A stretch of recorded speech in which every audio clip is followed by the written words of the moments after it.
Our next speaker is Dr. Peter Gleick, co-founder and president of the Pacific Institute in Oakland, California.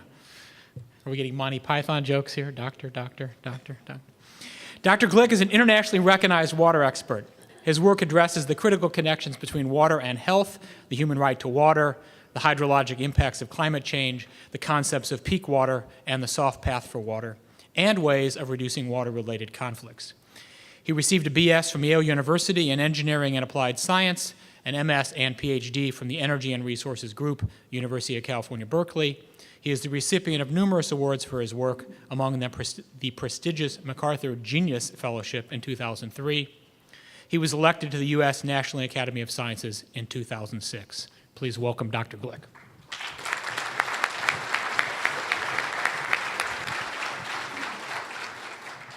Thank you, Dr. Wolf. So Jerry sat down and he said to me, filibuster, which suggests maybe he's not ready to answer your questions. So I'm going to try and keep my remarks relatively short and not use up all the time that he didn't use that he left for me. So I have a sort of difficult job. I was supposed to summarize and organize and provide concluding remarks without having heard their remarks in advance. So you may have noticed, I wrote some notes down and they're all completely covered and crossed out and so on. So I'm not quite sure actually where this is going to go, and you'll discover it when I do. The tentative title was Stumbling into the Future, Any Reason for Optimism, ?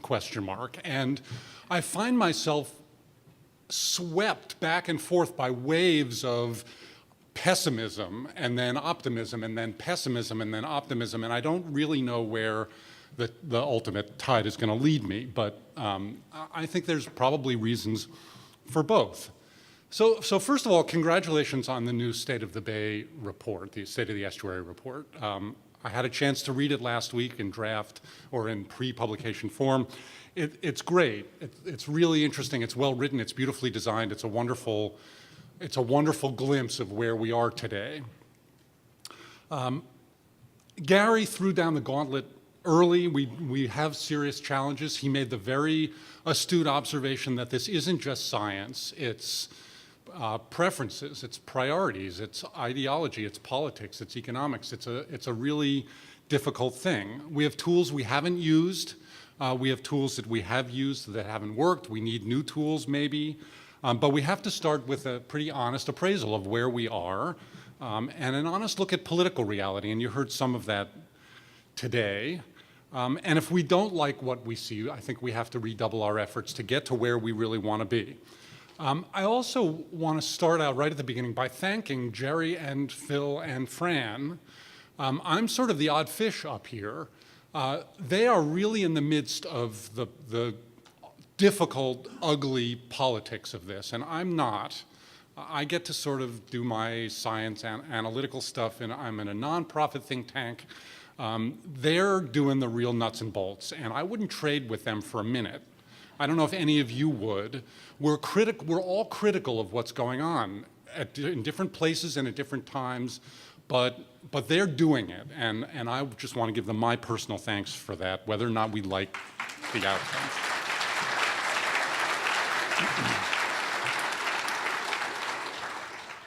So first, some thoughts about the reality of the situation. This is a really ugly problem. It's a really complicated problem. It's the most complicated problem I see out there in the water world. I work on water internationally, the billions of people without access to safe water and sanitation. There are really bad problems out there, but California's water problem sucks. And for the scientists in the audience, that's a technical term. I'm sure it can be quantified, but it's I'm sorry, it sucks. It's really hard, and I don't know how to make it any easier. And none of you need to be told that.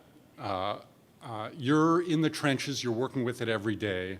You know some of the things I'm going to talk about by heart, but let me just say some things. We know that the Bay Delta is the most important estuary on the West Coast. Even what's left of it is the most important estuary on the West Coast. And the West Coast is big. Half of the shoreline of California is inside of the Golden Gate margins. We did a big study on the impacts of sea level rise at the Pacific Institute a year or two ago, looking at high resolution sea level rise mapping from Oregon down to Mexico, and half of the coastline of California is inside the bay. That's an amazing thing. 2/3 of the salmon for the state pass through the bay. All of the water from the biggest rivers of California used to go through the bay. Not so much anymore, but they used to. Millions of people live within the watershed of the bay, probably the majority of the state of California to some degree. There are lots of economic measures, and it's an important resource for us. And we've set some pretty serious and ambitious standards and targets and objectives for restoration. Water should be of good enough quality and quantity for recreation and for the health of the ecosystems. Seasonal flows ought to be adequate to support fisheries and wetlands. Ecosystem targets have been set, alien species targets have been set, flood flow targets have been set for duration and size of high flows, and so on. The State Water Resources Control Board set as a conclusion quite some time ago that for protection of the public trust resources of the bay, that 75% of unimpaired flow from the Sacramento-San Joaquin watershed ought to flow into the bay during winter and spring.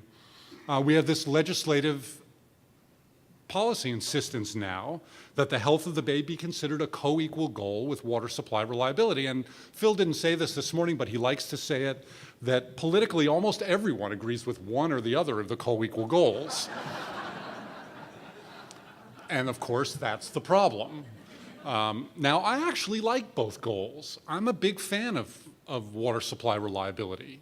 I think that's really important. And I'm a big fan, as some of you know, of the health and restoration of the ecosystems as well. But the challenge, and Phil's challenge to the scientists, is appropriate. We have to think about both of those. And some tools may be more appropriate to both co-equal goals than appropriate to one or the other. So where are we? Now, we also know, and this is maybe the pessimism side of things, that we're not in great shape in the Bay Delta region. There's been no improvement effectively, and this comes from the new report, in water quality or the safety of fish that are consumed in the Bay since 1994. What's that, 17 years ago?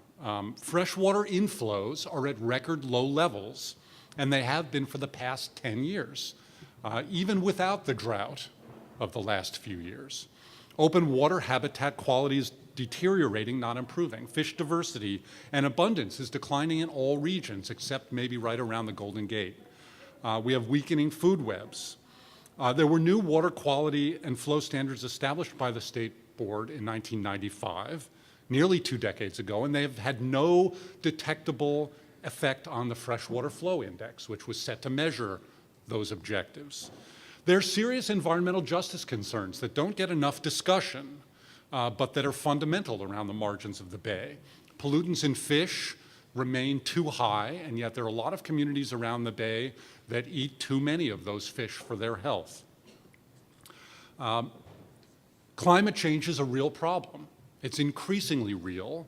And in one example, this issue of sea level rise, the study that we did at the Pacific Institute a year and a half ago, looking at the impacts of sea level rise on the margins of California, on the coastal margins, identified environmental justice concerns as a serious issue within the bay. The communities at risk around the margins of the bay, ignoring the economic and environmental and ecological things at risk, the communities at risk around the margins of the bay are largely low income, largely communities of color, unlike Southern California, where it's a different set of communities. Think Malibu. And that's not been adequately addressed. The Bay Conservation Development Commission has been working hard, unsuccessfully for several years now, trying to get new climate change rules put in place. There is some grounds for optimism, I understand now, that shortly some of those rules will be put in place, but it's a difficult, climate change is a difficult, unresolved issue. And there are lots more. I'm going to talk a little bit explicitly about flow, water flow. It's only one piece of this puzzle, but it's one that, as most of you know, that I and the Pacific Institute have worked on quite a bit. As I've said, flow conditions have not improved after the state board standards. Rather, they've been they continue to degrade. All of the key characteristics of freshwater inflows, amounts, variability, peak flow, dry year frequency, have been adversely affected. Since the 1970s, overall flow conditions into the bay have been poor. And it's not just a drought issue. It's withdrawals from the bay, from the delta issue. Seasonal, year-to-year variability has been reduced. In 2010, the frequency of peak flood flows was reduced by 90%, and that was a drought year.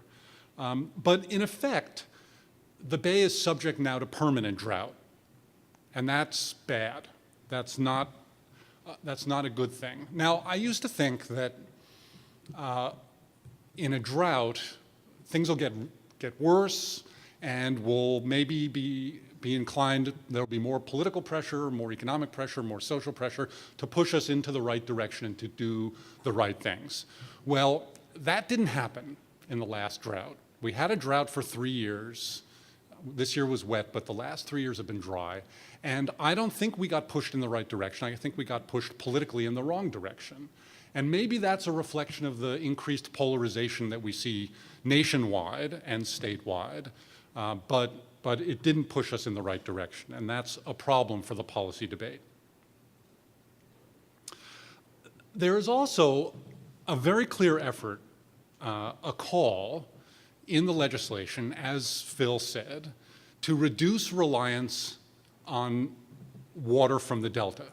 Now, that's sort of a remarkable requirement, but it's not clear to me that that issue is seriously being tackled, that people are seriously thinking, all right, what do we have to do to reduce reliance on water from the delta?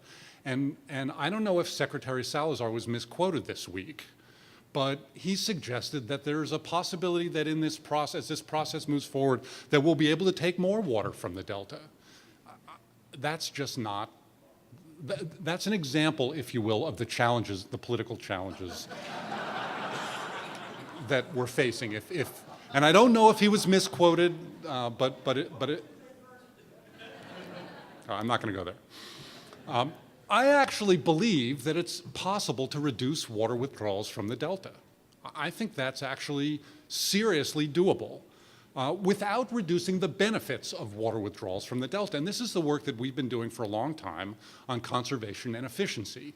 How do we do the things we want to do with less water? And you've all heard me say, or many of you have heard me say this over and over again. I actually disagree. Phil and I don't disagree very often. I think Phil is conservative in his description of the incredible progress that's been made at water use efficiency and conservation in California. Demand is not increasing for water in California. Per capita water use has gone way down in California. It's not that we've made slight improvements, we've made enormous improvements. Not everywhere has been equally effective at this, but overall, we've made enormous progress, and we've, I think, not touched the true potential in urban and agricultural water use to do better with the water we're already using. And that permits us to reduce withdrawals of water from the delta.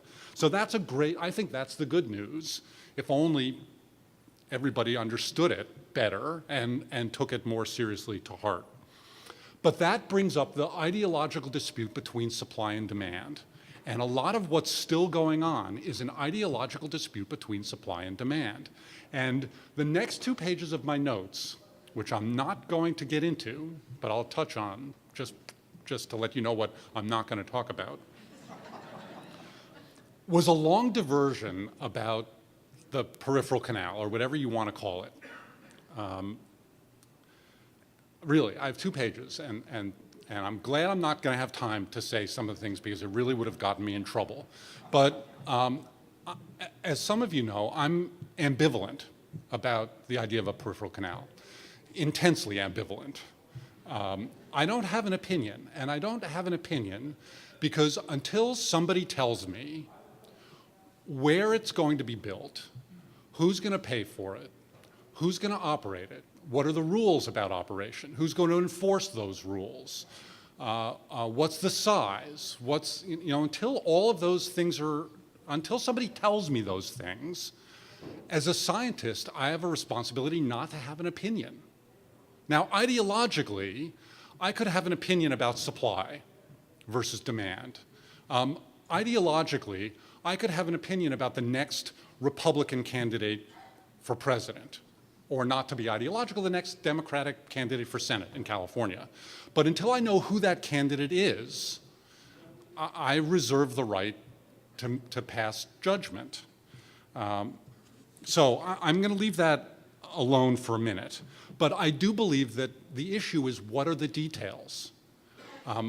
Why should we commit ourselves to building a supply option that we don't really know the details about yet, without giving equal weight to demand, to conservation, to efficiency, and to the amount of money?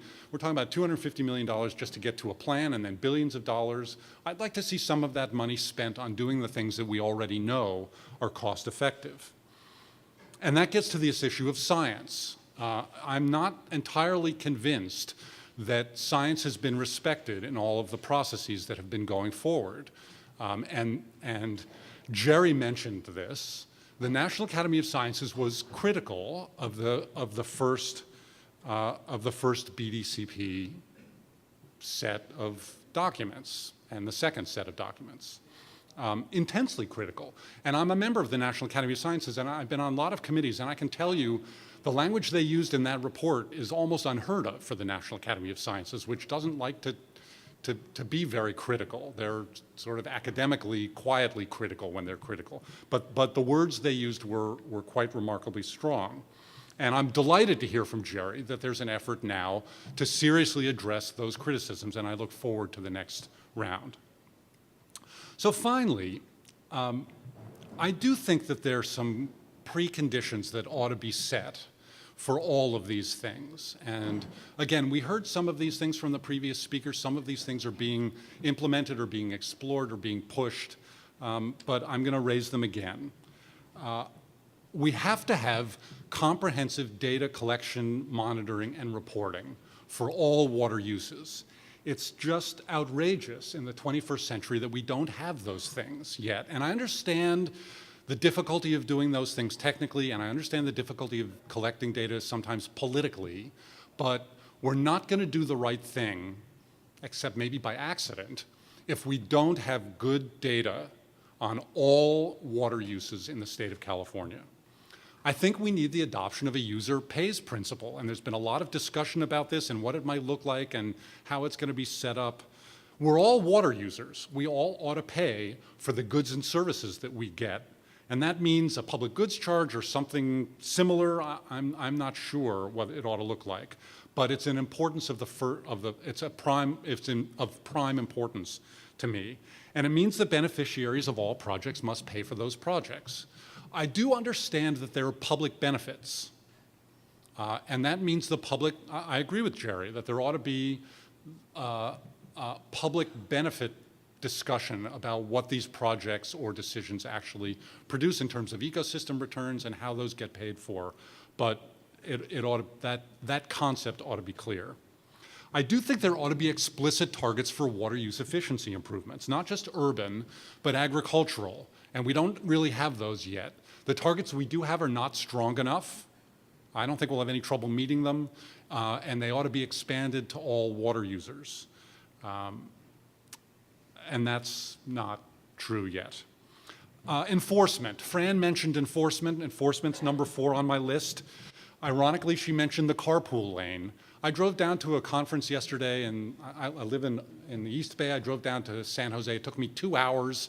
I was not a carpool. I did not get in the carpool lane, but I watched car after car in the carpool lane with one person in them, and boy, I wanted enforcement. So we have good laws on the books, and we don't enforce them adequately. I would love to see more enforcement of water rights law, of all of the good laws that we already have. If we had better enforcement, Fran, I do think there would be less of an incentive to drive in the carpool lane or to take water that you don't have the right to use. And that means the State Water Resources Control Board ought to get more serious. And I had another comment in here that I deleted because it was rude. Fifth, I think we need a clearer evaluation of all options, not single options, and it's great to hear that we're doing that, but let's do more of it. Finally, a message for Jerry Brown. You listening, Jerry? I like Jerry Brown.